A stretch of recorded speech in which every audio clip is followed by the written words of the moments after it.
आइए, बैठ बैठ। पोस्ट ग्रेजुएट हैं आप?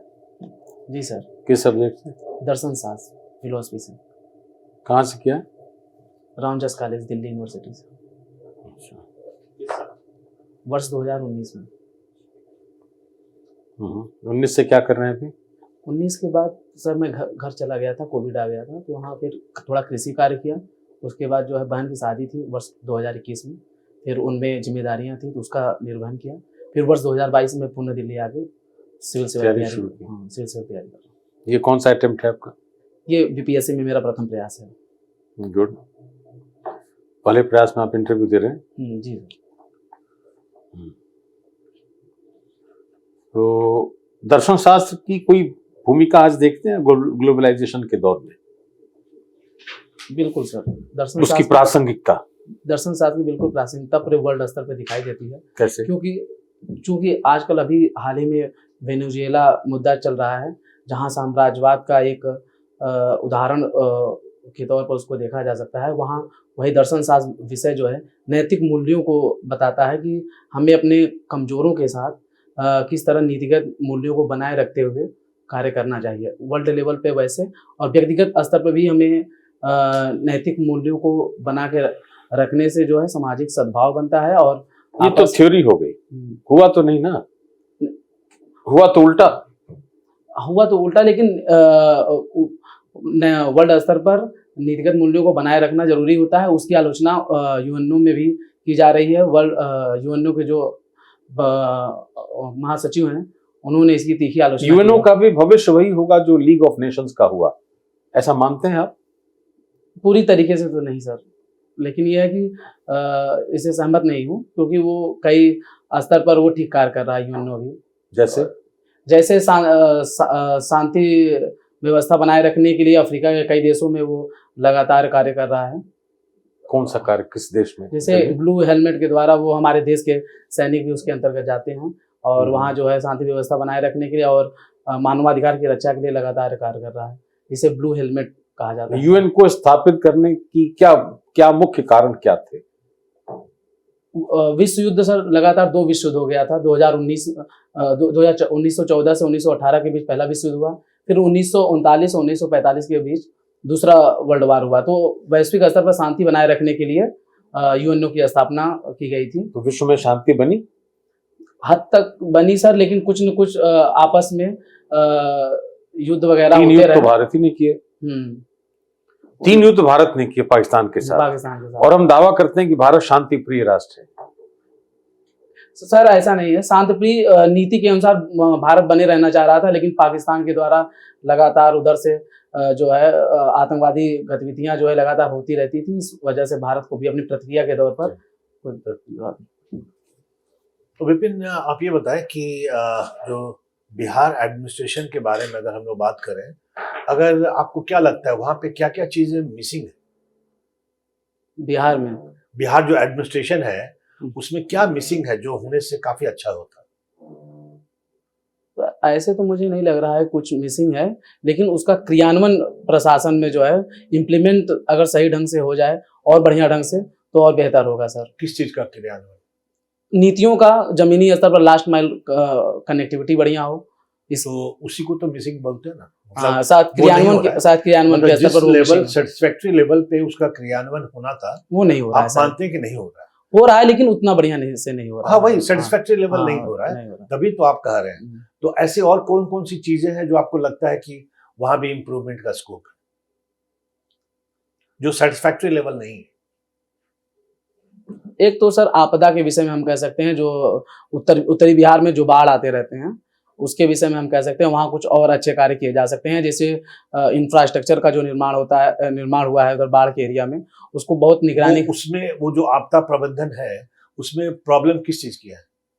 पॉलिसी की है या और किसी और चीज की? कई कारण हैं उसके।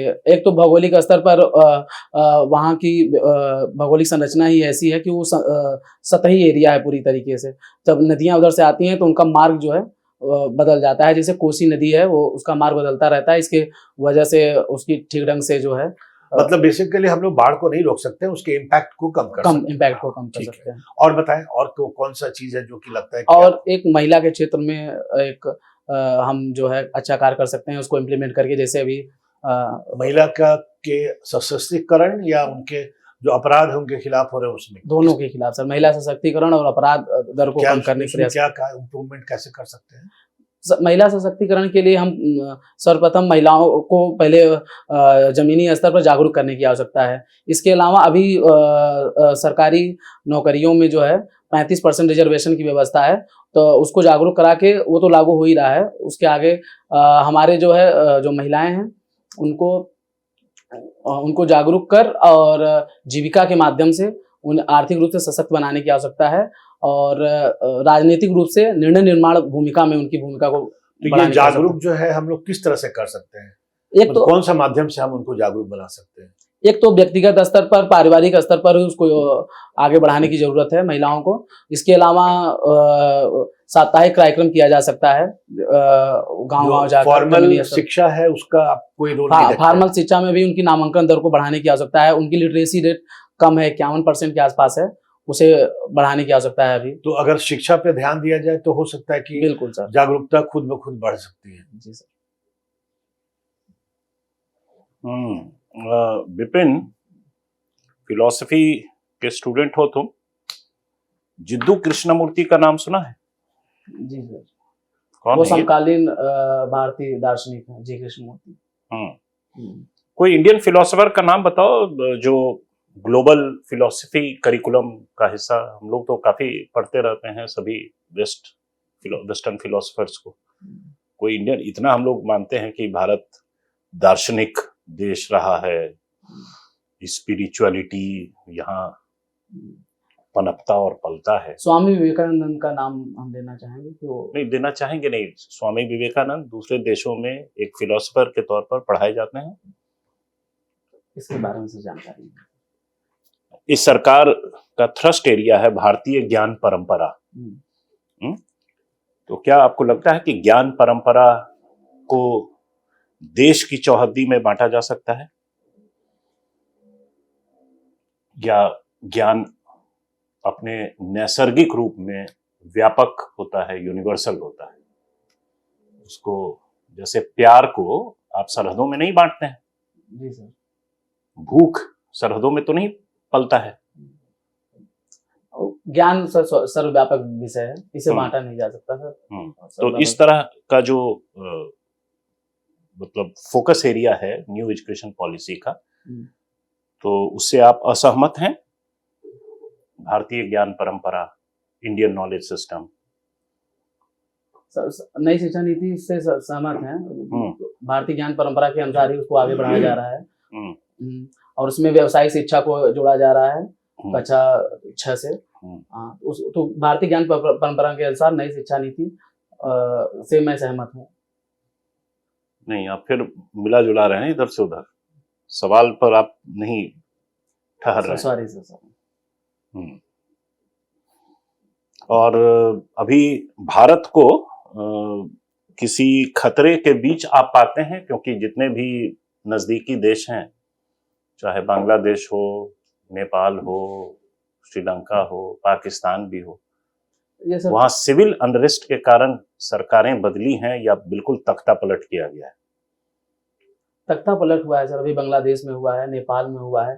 हम अभी टू फ्रंट वार देख रहे हैं। एक तरफ जहां हम पाकिस्तान से अभी सीमा विवाद था, वहीं अब बांग्लादेश के साथ वार तो दूसरा है। बाहर से खतरा जो है, भीतर का खतरा जो आसपास के देशों में हो रहा है, तो भारत में भी ऐसी स्थिति आपको बनती दिखती है या ऐसा? नहीं सर, हमारे हिसाब से ऐसी स्थिति नहीं बन रही है अभी भारत में, क्योंकि भारत जो है अन्य देशों की अपेक्षा ज्यादा सशक्त है और अभी हमारे यहाँ की जो जनता है वो हमें लगता है कि बांग्लादेश और पाकिस्तान से ज्यादा परिपक्व है, इसलिए अभी ऐसी कोई विशेष आशंका दिखाई नहीं दे रही है। हालांकि तो थोड़े बहुत ये जो होते रहते हैं। बांग्लादेश और नेपाल और श्रीलंका में जो तख्ता पलट हुआ है, वो वहां के नागरिकों की अपरिपक्वता है? नहीं सर, बिल्कुल अपरिपक्वता नहीं है, पर वहाँ की ऐसी राजनीतिक स्थितियां और तत्कालिक स्थिति बन गई थी कि वहाँ तख्ता पलट हुआ, क्योंकि वहाँ भ्रष्टाचार का मुद्दा था और आरक्षण संबंधी बांग्लादेश में मुद्दा था, जिसकी तो वजह आप से ऐसे वहाँ बोलिए ना कि यहाँ व्यवस्था ठीक है, उतनी हाँ। खराब नहीं है। हाँ, हमारे यहाँ की व्यवस्था थोड़ा ठीक है। ठीक। शांति बिल क्या है? शांति बिल सर परमाणु ऊर्जा का विस्तार करने के लिए लाया गया एक बिल है, जो वर्ष 2047 तक भारत की परमाणु क्षमता को 100 गीगावाट तक पहुंचाने का लक्ष्य बनाया गया है। लायबिलिटी किसकी होगी कोई एक्सीडेंट होने पर? सर इसके बारे में जानकारी। ठीक, thank you. Thank you sir.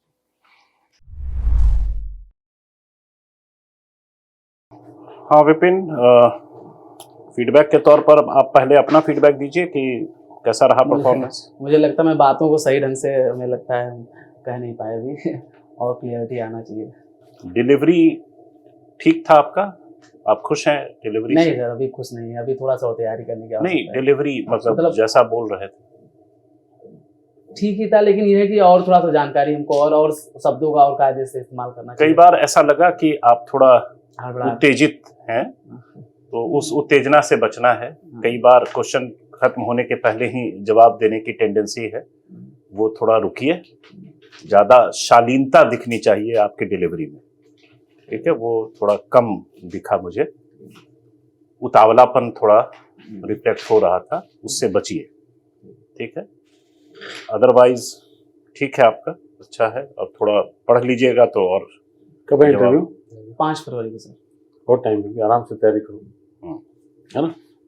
ठीक है, थैंक यू। और पूछना है कुछ? हाँ पूछना, दाढ़ी सर थोड़ा सा और अरे। बढ़ा के जाऊँ कि ऐसे ही? नहीं नहीं, ऐसे बढ़ा जाओ। के क्यों? अच्छा, नहीं कुछ लोग कह रहे थे कि अगर एक पे करके जाएं तो बेटर है, तो हमें लगा नहीं, कि ये सबसे किसने कहा भाई? हमारे मित्र लोग। ठीक है सर। दोस्त के तौर पर दुश्मन भी पलते रहते हैं, ये सब रहते हैं। हाँ, हाँ, लेकिन ऐसे दुश्मनों को पास रखना भी जरूरी है। ठीक है, ऑल द चलो, बेस्ट। Thank you. आप दिल्ली यूनिवर्सिटी में पढ़ के अब पोस्ट ग्रेजुएट तो दर्शन शास्त्र में करके अब ये सवाल कर रहे हैं। आप दर्शन शास्त्री हैं? Yes. चलिए। Thank you.